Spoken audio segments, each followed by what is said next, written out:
கோஷங்களை எழுப்புகிற பொழுது ஓங்குக, ஓபிசி ஒற்றுமை ஓங்குக, ஓபிசி ஒற்றுமை ஓங்குக,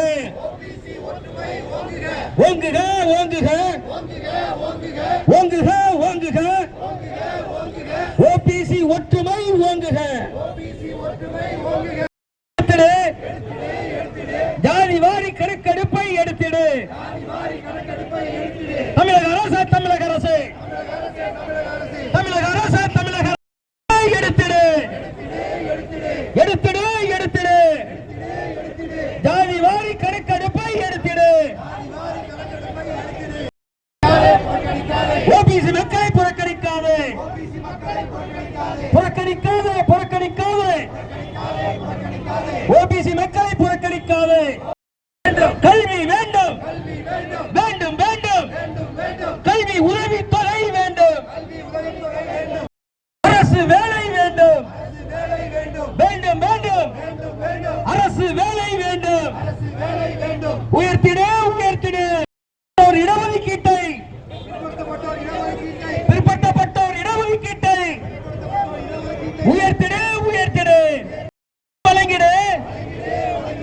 ஏமாற்றிய 4 லட்சம் அரசு பணியிடங்களை வழங்கிடு. 4 லட்சம் அரசு பணியிடங்களை வழங்கிடு, வழங்கிடு, வழங்கிடு.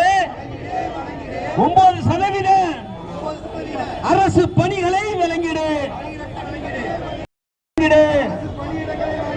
தடுத்திடு, தடுத்திடு. வன்கொடுமை சட்ட துஷ்பிரயோகத்தை தடுத்திடு. உறுதி செய், உறுதி செய். ஓபிசி பெண்கள் பாதுகாப்பை உறுதி செய், உறுதி செய். வாழியவே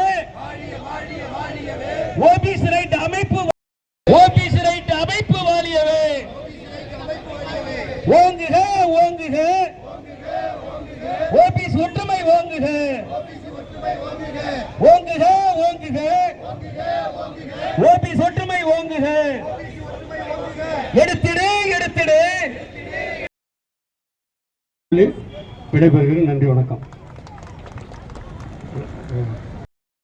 மத்திய அரசில் 183 இவங்களை எல்லாத்தையும் சுருக்கி 183 ஜாதிகளை, இதே ஜாதி தான், செங்குந்தர், முத்தரையர், போயர், செட்டியார் வகுப்பினர், வீரசைவர் ஆக எல்லா, அதாவது வாயில்லாத சமூகங்கள். நான் ஒரே வார்த்தையில் சொன்ன வாயில்லாத சமூகங்கள். இங்க ரொம்ப குரலுள்ள சமூகமும் இருக்கு. நான் பெயர் சொல்ல விரும்பல. இந்த சமூகங்களை ஒற்றுமைப்படுத்தி ஜாதிய தலைவர்கள் நம்மளை ஏமாற்றி அரசியல்வாதிகள் பின்னால் அவர்கள் போய் சம்பாதிச்சுட்டு நம்ம குழந்தைகளுக்கு என்னென்ன உரிமைகளை பறித்திருக்கிறார்கள் என்று சொல்ல விரும்புகிறேன்.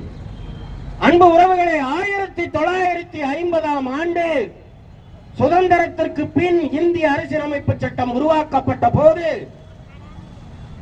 அரசியல் அமைப்பு சரத்துக்கள் 15, 16, 14 ஆகியவற்றின் கீழ் பட்டியலின மக்கள், SC ST மக்களுக்கும் இந்த நம் முன்னாடி இருக்கிற இந்த ஓபிசி நம் அனைவருக்கும் ஒரு உத்தரவாதம் தந்தார்கள், ஒரு உரிமையை தந்தார்கள். அரசியலமைப்பை உருவாக்கியவர்கள். என்ன உரிமை?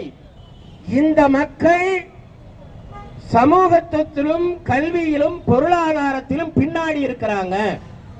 இந்த மக்களுக்கு அரசாங்கம் அனைத்து சலுகைகளையும் தந்து இந்த சமூகத்தில் உள்ள குழந்தைகள் படிப்பில் சலுகை தர வேண்டும்.